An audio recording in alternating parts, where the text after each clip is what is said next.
Never did I think that we would be welcoming a CyberTruck to the Shmuseum owned by none other than Yianni from Yiannimize. It is a bizarre purchase, and Yianni has a big challenge ahead of him, which we're going to be learning about. Normally, he's driving the loudest and craziest Lamborghinis, even owning a brand new Revuelto. So we need to unpick what's going on here and ask him why.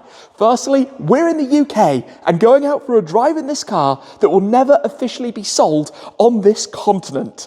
Hi guys, I'm Shmi. Hello and welcome back to the channel. Let's welcome Yianni here to the Shmuseum with his Cybertruck.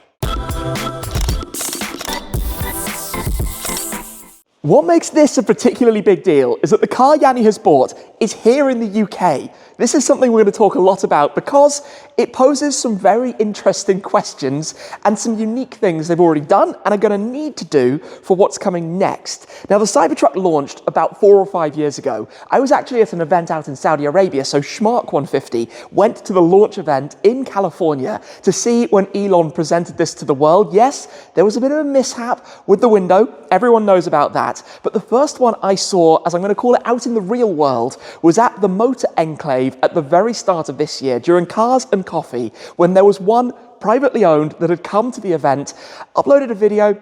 People weren't particularly enthusiastic about it, let's put it that way. However, fast forward about 4 or 5 months, I was out in Kansas visiting Hoovie's garage and I drove Tyler's car. The first experience for me in a Cybertruck, a car that it's controversial to say the least, especially if you like the combustion engine stuff. Fast forward to SEMA only a couple of weeks ago, and they were everywhere. Wider, lower, more extreme, rows of them, Cybertrucks taking over the SEMA show in Las Vegas. So it's a car that certainly causes people to be of mixed opinions. One of the things that makes this relevant, and I've come over to my Shelby GT500 for a reason, is the fact that Cybertrucks aren't about to be on sale in Europe. In fact, they will probably never be on sale in Europe. Like this car, although for very different reasons, you can't buy Shelby Mustangs from Ford. You can buy them, as I did with this, out in the US and then import one privately and take it through the individual vehicle approval process. And when it comes to these, that's for a few things. For example, come on in, the front splitter. It's to do with the turn radiuses of the different body panels, to do with pedestrian impacts. It's to do with headlights. These, thankfully, are actually a flat beam, which means it's quite easy to bring them in without having to change it. It's to do with the engines, the emissions, and of course, with the Predator V8, a little bit of a problem on that regard. But the Cybertruck's a little bit different because it doesn't have an engine and it doesn't have normal body panels. What it does have is a whole lot of problems to do with getting it registered. You might also have noticed the Ferrari Roma was here.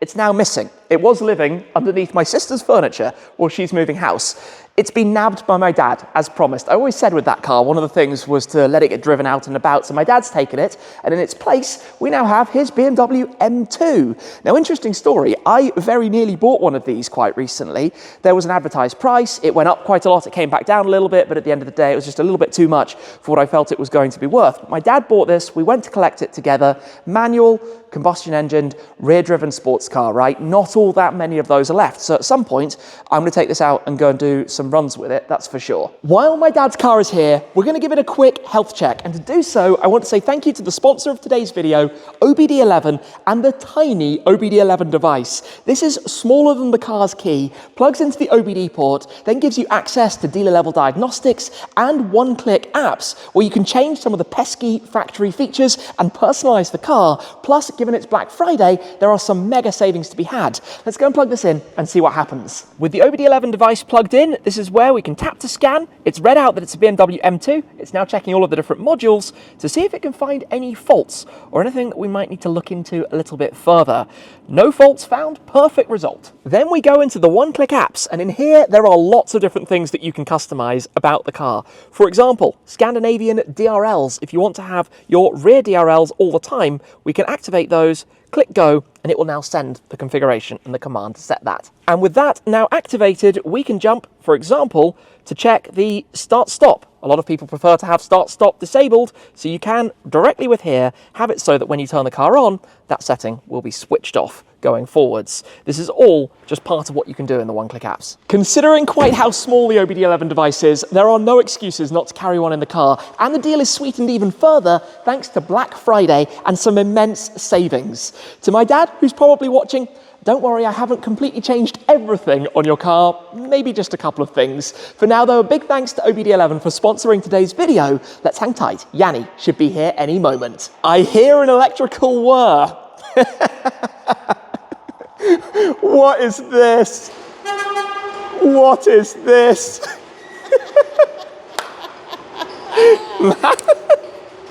I've got some questions for you. Yeah, I'm taking a lot of abuse for buying this, but I'm loving life right now. I love this. Just pull it up a little bit more. What on earth in here? It's enormous. What? Morning. What have you done? What have you done? What is this? I've upset the internet. You have completely given us all a curveball. You're Mr. Lamborghini. I've still got all my Lamborghinis. I think I've got 4 now, you know that? Really? I've got the Revolto and I've got 3 Uruses. I've got the old shape, the S and the Perf. It barks when it locks. Yeah. I was like, is there a dog in here? Where's that come from?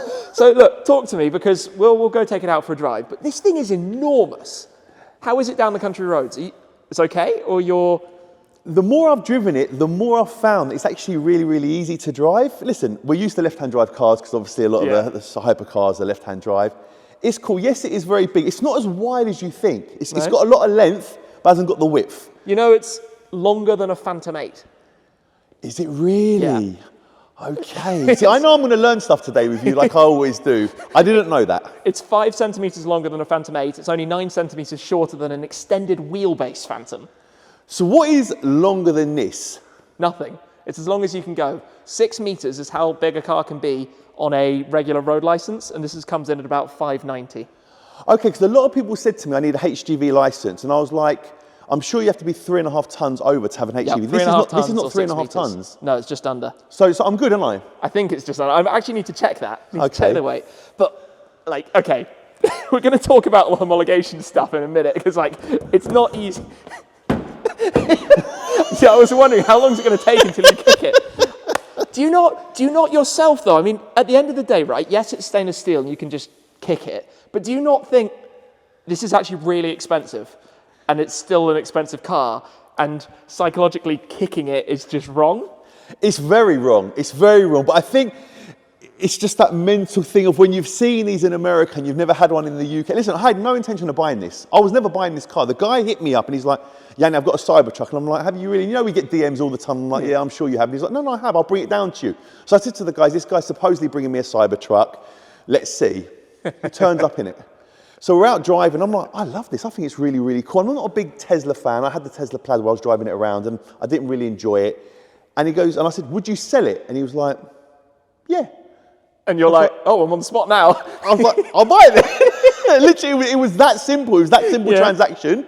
He had it that day. He took it back home that day. The following day, he brought it back and I bought it. Done, just like that. So they're often called fridges, and it's kind of a fridgy day today. It's a little bit cold. Fridge, upside down skip. The abuse I'm getting for having this is insane. But when people see it up close and personal in real life, they're like, oh, actually, it's much nicer in real life. There's something also ridiculous about it because it's so different from anything else, right? Like this next to a Purosangue or an Urus or whatever it is. You can't compare, You're looking at this thing and you're just like, what on earth is that? And it's the first to be driven here in the UK, right? Because some have come to visit or they've been trying. Promo, press cars. Yeah. I know there is another couple of them in the UK, and I know another YouTuber has got one. However, he's never put it on the road, he's never driven it because he needs to put it on English plates.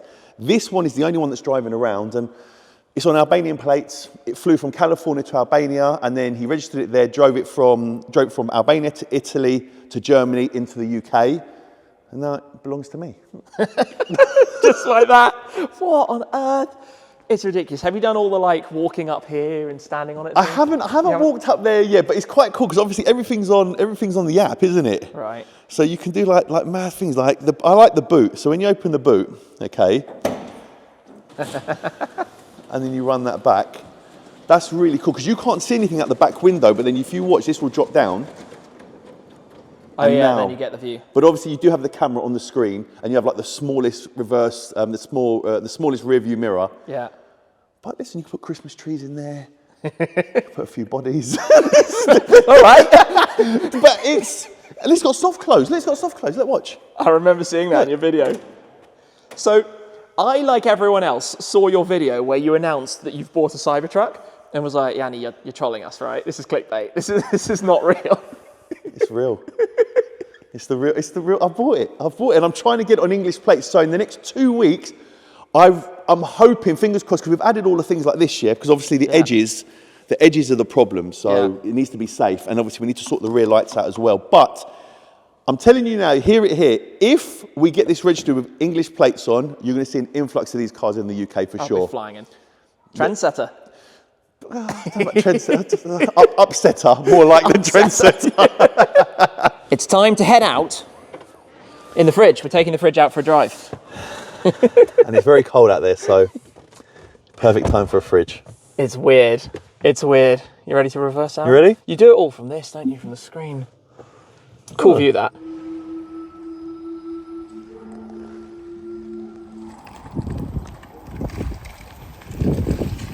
Right, Cybertruck, UK, country lanes, national speed limit.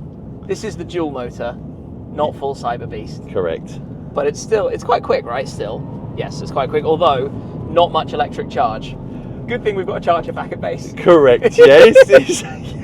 We might need to get that plugged in before I'm trying to get used to charging it. Yeah. You've had electric cars before. You had a Model S. No, never owned. I only owned my Porsche Taycan Turbo S that had for literally one charge, and I sold it. Yeah. Before it plummeted. Yeah, in and out. Well, I got lucky because I had a Taycan from so early that by the time I actually sold it, it hadn't yet lost much. Yeah. But not many people obviously had that fortune. I mean, cars in general, right? New cars, anything to be honest now. The interesting thing is, what does the market do for something like this in the future? I have absolutely no idea, because right now, these things are so polarizing. The thing is, in America, everyone's like, they're done, they're losing money left, right and centre, which, fair enough. But in the UK, the fact this is the only one being driven on the road. There may be others around, but this is the only one being driven around on the road, and I'm driving it. And it's a spaceship coming towards you. But what do you think it is? What do you think it is that makes people get so riled up by this car? I know everyone's going to be with their own opinions, right? Whether it's electric cars, whether it's the looks of this thing, whether it's Elon, whether it's the fact that you can't get them here, whether it's all the talks about the body and does it cut your finger off, although apparently according to your test it doesn't. Doesn't. Like, what do you think it is? From what you've experienced so far, what is it that gets people really on edge? Do you know what's really weird? People don't like things that are new, but then they get upset when all the cars look the same. So you can't win. What's the balance? Yeah. So they're like, oh, that car looks like that. Oh, that car's copied this, that car's... But then you've got something that looks totally different. Oh, we don't like that. Yeah, I think you just can't please everyone, and you just have to please yourself and drive what you want to drive and enjoy. And I had no intention of buying this. And when I bought this, I absolutely love it now. And I'm not an EV fan. I didn't buy this because it's EV. I bought it because it's a Cybertruck. It looks different. It's an absolute tank on the road, and no one's got one. No one's got one. And obviously at the moment it's still in the normal colour. You know me. I'll mess things it's not up. going to stay that for long. I'll wrap it and I'll put wheels on it and I'll do something totally different for people to hate it even more, and then slate me online. Give me more. I love it. Give me more hate. I love it. I like the road you've taken me down. You tested my driving, like left-hand drive, tight country lanes. Yeah. Oh, it's getting worse. Oh, is that what you've done to me? Oh, yeah. So we had a Hennessy Mammoth, which is the TRX. Okay. Right. TRX truck, ridiculously wide, 1,000 horsepower, ultimate America, basically. Right. Like kind of the opposite of this, but similar in some ways. And I did drive it here because I wanted to take it down kind of a narrow lane, see how it would fare. And oh my days, anything comes the other way. Left-hand drive as well. Yeah. But to me, it's easier because left-hand drive, you can sit right up against the curb. It's true. In some respects, it helps. So I do obviously a lot of driving of right-hand drive cars in the US and Europe, and left-hand drive cars here. I got like 5 left-hand drive cars in my own garage here.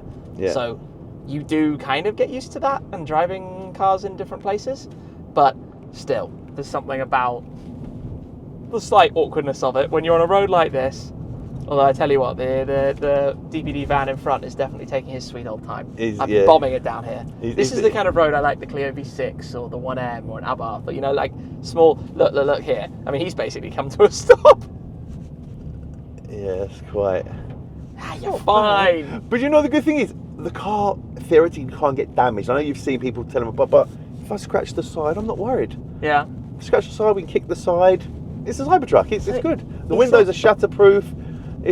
Well, unless you're doing the demonstration of the original launch. The OG one. But then look, how good was that? Sometimes when things go wrong, it actually works in your favour. And it's even better for marketing. So you say about not getting damaged. Obviously, it can still get smashed and broken. Yeah. But scratches, is that something that nobody will basically care about on a Cybertruck just because they'll all do that? I mean, even when you get scratched, does it get scraped? How does it... The whole car is made out of stainless steel, isn't Yeah. it? And it's like sheets of metal. I don't know. I've kicked the car a few times. Yeah. Really. Just because in your video, bang, bang, bang, bang, bang. Just because you've got to kick the car to see. And then I was out recently and I was like, kick the car. And they're like, I can't kick your car. No, kick it. It's very strange to kick a car when we love cars. Yeah. And you shouldn't do it. But it's not a car. People, like when I call it a car, they get upset when you call it a car, by the way. It's a truck. Yeah. Don't call it a car, they'll get upset. It's a truck. It's a truck. And it's a Cybertruck. And it's amazing. And it's great. And I love it. And can't wait to wrap it. Can't wait to put some big wheels in it. And But when it's wrapped, you'll care about scratching it. Correct. Because then the material will get damaged. Correct. Yeah. And when I got the big wheels on it again, it's true, actually. Tim, I'm going to be honest with you. I think it'd be rude to not let you drive. I think you've got to drive it. Yeah. Yeah, but you can't just let me drive. I want you to drive it and see what you think. I know you've been in one before, but driving it in the UK is very different to driving it on the big roads in America. And on familiar roads as well. There you go. That's the other thing about it, right? Just driving somewhere where you kind of know the layout, you know what's going on. You cool to drive it? I would love to. All right, let's leave it here. Let's Give this a go. Oh, I can sit back and relax now. Did you just say sit back and relax? Yeah, because you're driving. You're not about to relax, mate. Wow, I didn't realise you were on a track. Oh, there goes the police car. There's the police. Here's car officer. That was perfect timing to change, wasn't it? I have no idea where the width of this car is. Tim, that was a little bit close. You're a proper good. driver. I was a bit confused. I was like, okay. It's like driving with Matt Watson. Straight in. Who's worse? You can't see now, left-hand drive, you're like, can I go? You have to trust me now to say whether you can go or not. After the Tesla. Oh, look, Tesla gang, hi. She was staring. Tesla friends. Are you one of them? I'm definitely not, but I went to a Tesla station to charge this up and I struggled and then everyone wanted to help me. I was like, that's really nice, like part of the Tesla community now. So you're at a supercharger and people were... They didn't know what to do. Like embracing it, everybody there must have known it, right? Every Tesla owner knows what it is. But they've never seen one before. And they were really helpful. And that was really nice. I thought that was really cool that they'll help. But were they helping me because it's a Cybertruck? Or were they helping me because I'm a Tesla owner? Can you imagine seeing this flying down the road at 60 mile an hour to Well, it has such a... Did you just win? I was just like, walking in. It has such an aggressive look, even though it's not... Like, design-wise, it's a bunch of big square panels. But still, when you see it coming, and when I saw you driving in earlier, it's like, oh my days. Yeah. You know, it's some weird military thing, or some like otherworldly machine that isn't a normal car. So what you were saying, like most cars are kind of a variation of the same thing in some form. They don't really, nobody does anything too crazy. Every now and then a car comes along that's very different. BMW i8 maybe, you know, for sports cars. Not necessarily the fastest thing in the world, but visually, it was like radically different to anything else back then. Yeah. This is like so different that you can't help but just stare at it and be like, what the... Do you think, yes, it's the size, but do you think the colour, do you think because it's bare sheets of metal as such, do you think if I wrap this in pink, like the Revuelto, or would it be as satin imposing? Black? I think if it was black, it would still be incredibly imposing. But I think a big part of it is the fact that it's just metal, that it's just unfinished visually. That's what makes people look at it and go even more, you know, what is that? Because cars are all painted in nice colours, right? Or they're all finished properly. how often is there a car that isn't, unless it's like a Matt Armstrong project or a Tavarish product? You know what I mean? Like something that is intentionally not done properly. It's quite rare to see that kind of thing, and if you have no idea what it is, you can't take your eyes off it. This is quite narrow. This is exactly what I want in this, isn't it? Yeah, buff through there. The steering is really weird though, isn't it? So the steering wheel's really small as well. And it's not a yoke because obviously it's like got a half top. yoke. Yeah, it's in some ways, this is the irony, in some ways the steering wheel is like a race car wheel, right? Yeah, correct. It's shaped like an F1 or a WEC wheel. Correct. Yet it's a truck. It's not really at home. Come on then, charging it up. Yeah. What do we need to do here? Well, not let you drive because you just killed on my charge. Sorry, my bad. This is like a million different plugs. So you have like the normal plug, but I'll be honest, I had this one last night and it was just an absolute... No, it'll take forever. It's probably like waste. 4 days to charge up on that thing. So you've got different adapters. I think this one's like £1,500. So I think this is the one. What have you got here? No, we've got a Type 2, so we need this. We need this one. Yeah? I think, just checking all of these. Is it that one? I think it's that one. No, Yeah, that one it's doesn't fit, so it'll be this Gotta one. be that one. Okay, so push this. Yeah. Funny. Like the Taycan thing. I think it's that, and then I need to come and grab you a cable from here.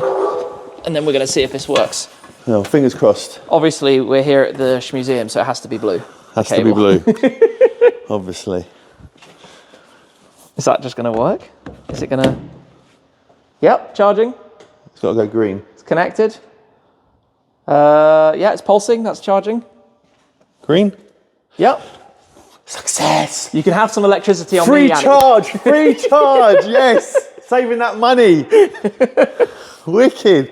I'm staying here all day. Is this a fast charger? It's a 22 kilowatt. So it would do this in about 4 or 5 hours at full speed, depending what this is limited to. I don't know what it allows. All right, I'll see you later. Okay, Go so for some lunch. I'm down to about 30 miles. So We give it an hour or two, we'll be good. get to like 100 miles. Easily. Good. Yeah, It'd be easily, quite easily. quick. Should we see how quick it's charging in the car? Does it tell us? What does it tell us in here?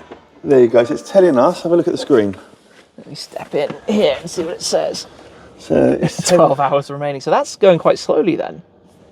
I don't know. Charging. Is it slow? It's charging at 20 miles an hour. That's slow. That is slow. Really slow. Maybe that's through the adapter. Oh, we might be here for a while. Well, we're on 39 miles. Let's see. We'll film some other content and then we'll come back to it. The more the merrier. Yeah. At least it's At charging. least it's charging. That's the important I've got enough mileage to get home. So we're good. Obviously, sir, you can't leave without a Shmurella for your daughter. So my daughter's got the blue one and she loved the blue one, but she loves pink, obviously, to go with my car. So is Perfect match. this out? Is this like... At the point we're filming, this is not out, but by now it is. Shmurella is, of course, limited edition, special version of Shmoo the cow. Oh, it's cute. My daughter's going to love this. Lily, look, I got you Shmurella. It's right at home with the Cybertruck. With the Cybertruck. You're a madman buying this. I don't know what else to say, but thanks for coming down with it. It's been a pleasure. Thank you for driving it and thank you for letting me charge it.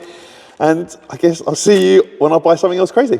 Definitely. We're also going to shoot some videos over on Yianni's channel as well, so check those out. And yeah, thanks for coming. See you later. Catch you later. Cheers. Bye, guys. Couple of other things just to point out. Well, firstly, the finish of it. Obviously, it can get cleaned up. There have been loads of talks about this. Hey, it's got the vignette from driving through Switzerland. The wheels, as we mentioned, these are actually the regular wheel. You can get those extra covers that go over the top. Massive tyres, but I suspect those are going to be changed quite soon. Yianni will do his thing with it. It's a Foundation series, this, so one of the early cars. But obviously, a couple of bits that need to be worked on, as mentioned.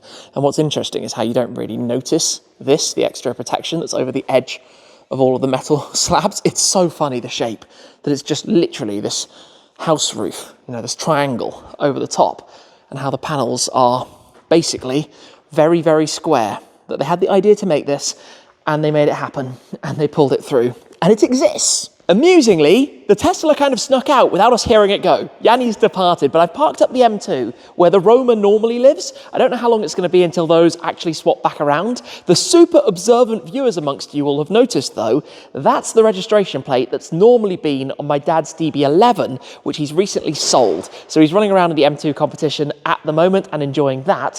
While I think about it, Shmurella the cow is completely sold out, but we do have in the Shmee 150 eBay shop Shmoo the cow, the Shmuseum edition, Shmoo the cow Junior, and plenty more as well. Last orders for Christmas, I'm going to mention this, are going to be the 1st of December. So grab your order now. That's the last date that we can ship out to get the orders to you for Christmas, guaranteed.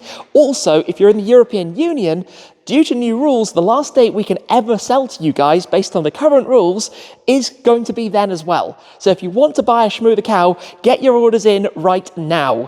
For now though, a big thanks to Yianni for coming by with the Cybertruck. Of course, also to ODBeleven. More details are down below if you'd like to grab one with a Black Friday sale discount as well. That's it for now though. Thanks for watching, guys. If you like videos of cars like these, check out the video right over here. That's it for this time though, and I'll see you again very soon. Cheers!